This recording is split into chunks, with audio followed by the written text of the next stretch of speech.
Hello and welcome to Total Health with Dr. Nick, where my purpose is to inspire, empower, and motivate you to live longer, healthier, more abundant lives. And guys, thank you for watching my video today. Today's going to be a really great one. It's all about the ultimate guide to paleo.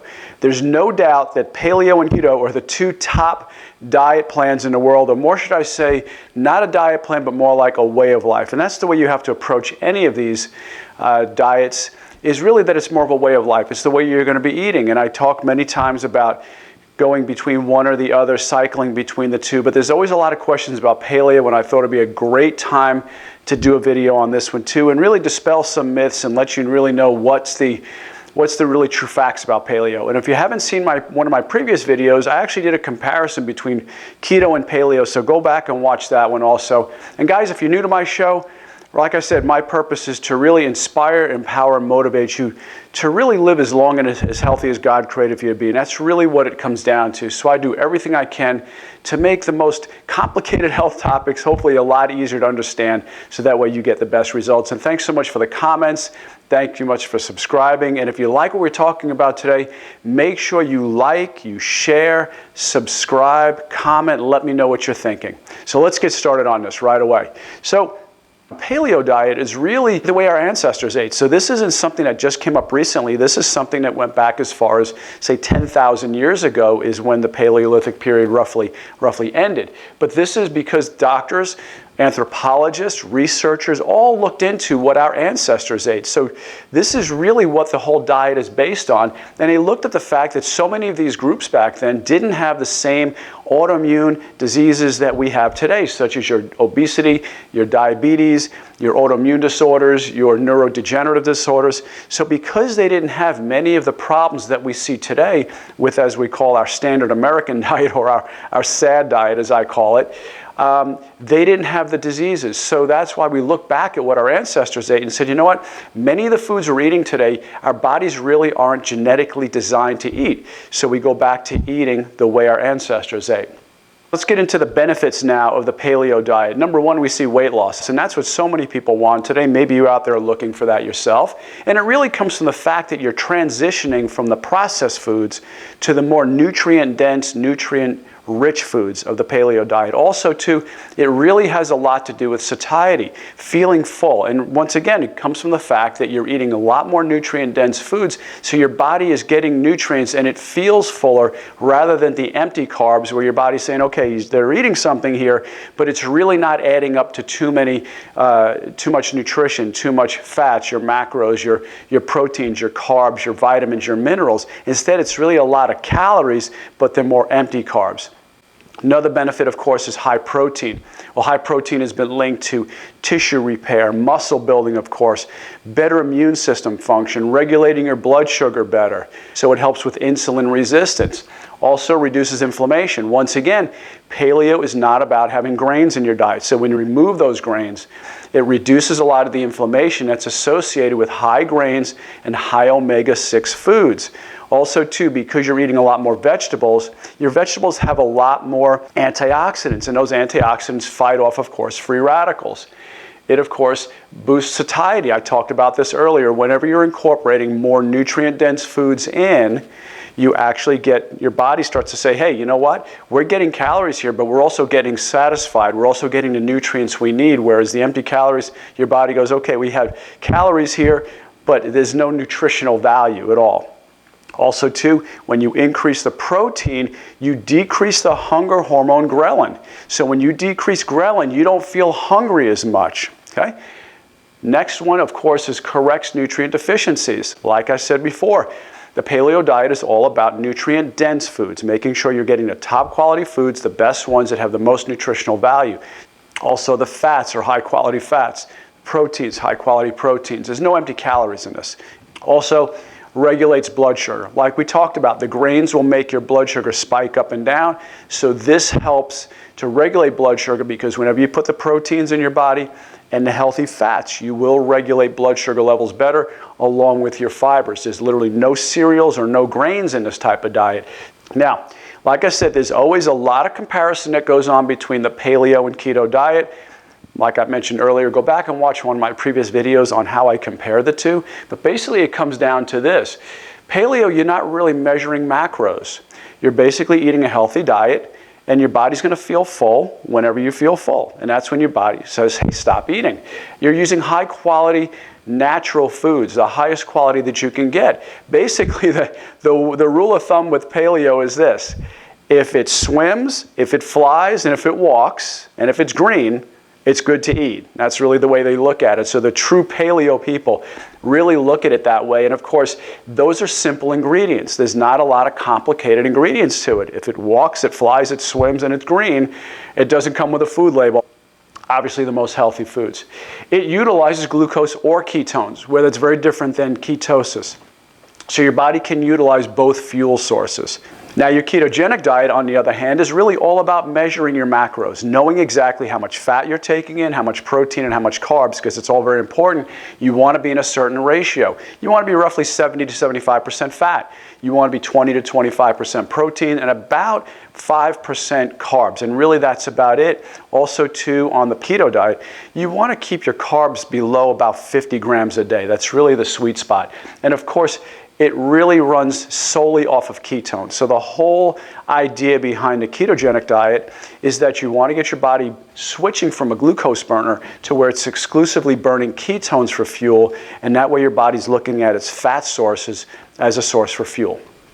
Now, the things you want to eat on a paleo diet are nice, healthy, quality proteins. So proteins are always big on this diet, especially when it comes from animal sources. So your eggs, your fish, especially your fatty fish like your salmon, your sardines, your mackerel, things like that. Your high quality beef, grass-fed, grass-finished is always the best. And I always get this question. People will say to me, some of these diets like the keto diet or the paleo diet, they sound like they're elite diets, like only people who are rich can do these. And I don't want you to think that. I don't want you to think that you can't transition to one of these types of diet plans if you can't get grass-fed or you can't get organic. Please don't think that, because even if you're eating something that's not organic and not necessarily grass-fed, it's a whole lot better than what you're typically eating on the standard American diet. So please just go ahead and buy the foods at your local store, even if it's not grass-fed or grass-finished or organic. Just go ahead and buy it, use it, because it's going to be a whole lot better than what you're already doing. So once again, your high-quality animal proteins, your eggs are just phenomenal. Don't worry about the cholesterol in the eggs. Your fish, your meats, your poultry, all these type of things. Like I said, if it swims, it flies, or it walks on land, it's all fair game.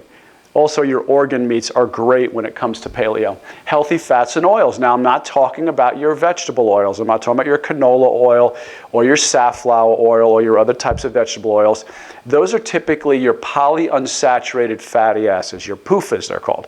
And when they're polyunsaturated, they're very unstable. So as a result, they typically are high in omega-6 and they're rancid. They oxidize very quickly. So you want to avoid those. You want to stick with the saturated fats, which comes from typically your animal sources, or the monounsaturated fatty acids, which are typically your olive oil, things like that. So your olive oil, avocados, your nuts, okay?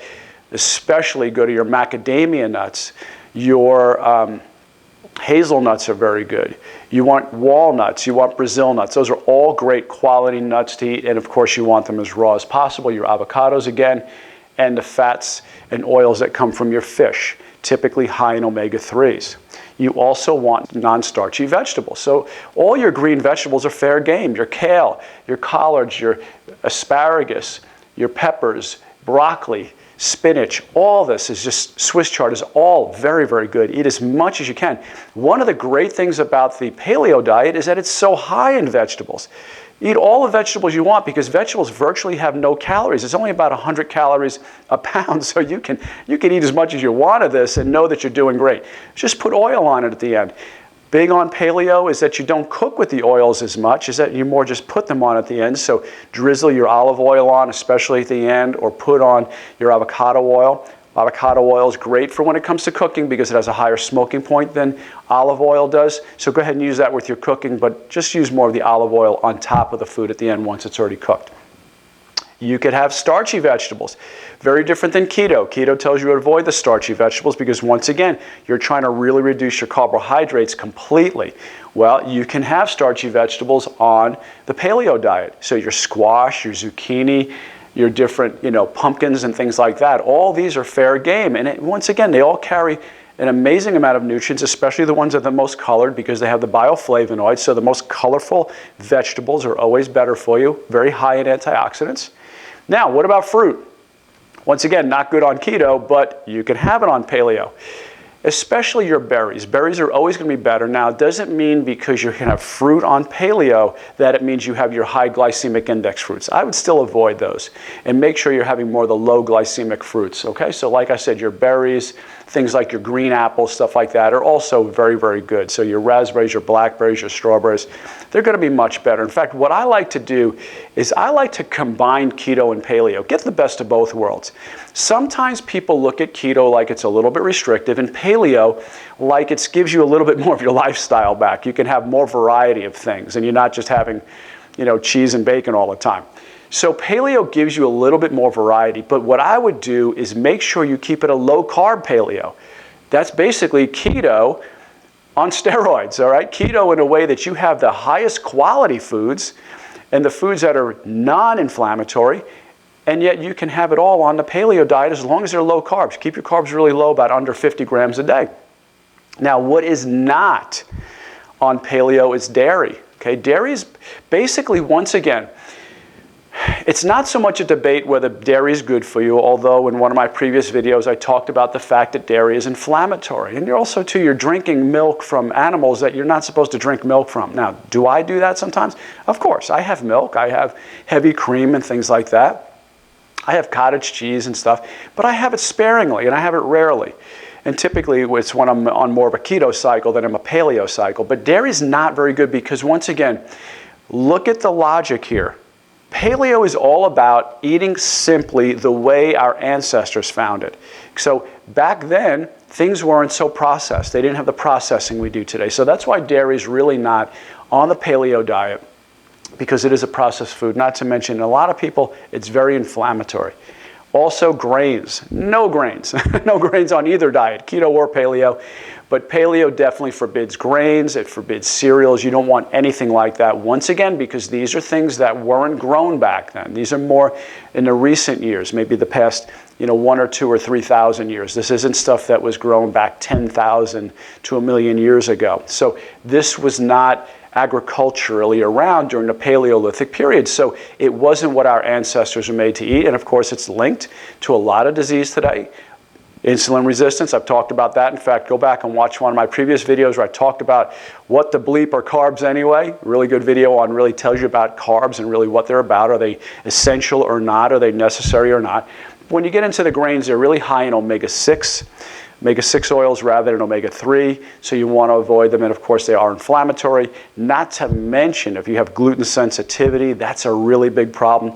Or celiac disease, that's even worse. So you could have one level of problem with gluten, and that's gluten sensitivity, or you could be DEFCON 5 when it comes to celiac, to where your body just has a full-blown meltdown as a result of gluten in your diet. Beans and legumes are not on paleo. Now, does that mean that beans and legumes are bad for you? Well, there's a lot of debate about whether they are or not, lectins and things like that. They are very high in carbs. A lot of people think beans are really all about protein, but it's not. Beans have actually a lot of carbs in them. So it's not a debate so much on the standpoint of are they good for you or bad. It really comes down to the fact that they weren't around back then.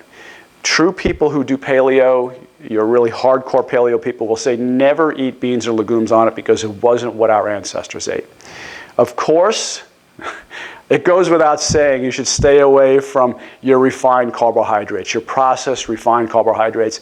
These things are bad for you whether you're doing keto, paleo, or any diet. You know that. You know what this stuff does to your gut. You're trying to lose weight, and yet you're eating this kind of stuff late at night especially. You're just putting on weight like crazy. So you want to avoid this. Extremely, extremely inflammatory, extremely high in omega-6s. The oils that are used in these are terrible. They're empty carbs. There's no nutritional value. So once again, like I said, Paleo is all about high nutrient density and keeping it as simple and as close to the way God made it as possible, and this is nothing like it. Last but not least, of course, is just straight out refined sugar. Refined sugar is not on the paleo diet at all, so you want to avoid this one too.